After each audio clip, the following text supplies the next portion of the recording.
Opioids are painkillers. You may be familiar with some of the common brand names like Vicodin or Percocet. Heroin is also an opioid. Opioids are America's biggest drug problem. Almost half of all teens believe that prescription drugs are much safer than illegal street drugs, and the majority say that home medicine cabinets are their source of drugs. And they are starting young, with most prescription drug abusers saying they started before they were 15 years old. It's very important that if you have prescription painkillers in your home, that they are locked up. 1 in 4 teens say they have abused prescription medications. America has only 5% of the world's population, but we consume 80% of the world's painkillers, so it isn't hard for teens to find prescription opioids or heroin. Where they are accessing these drugs isn't usually from a scary drug dealer on a street corner, it's from their friends.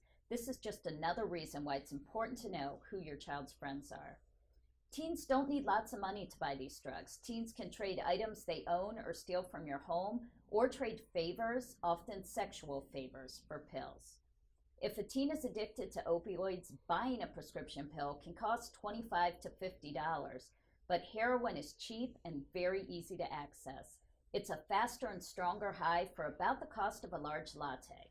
Heroin can be injected, but it can also be smoked or snorted, and teens often have a misconception that if they don't inject heroin, that they won't become addicted.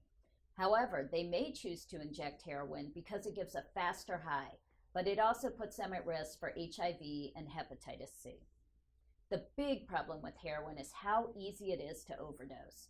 Because heroin is an illegal drug, there is no laboratory control over how strong a batch is or what other drugs have been mixed into it.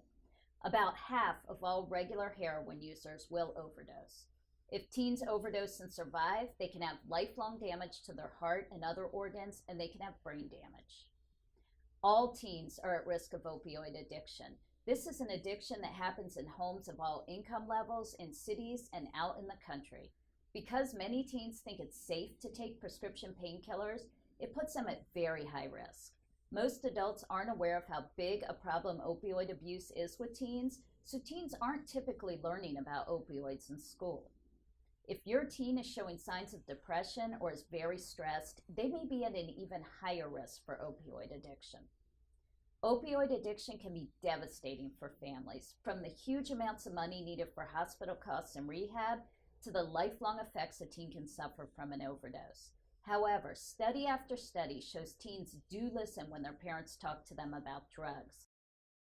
You can find more information on talking to your teen at the SAMHSA website.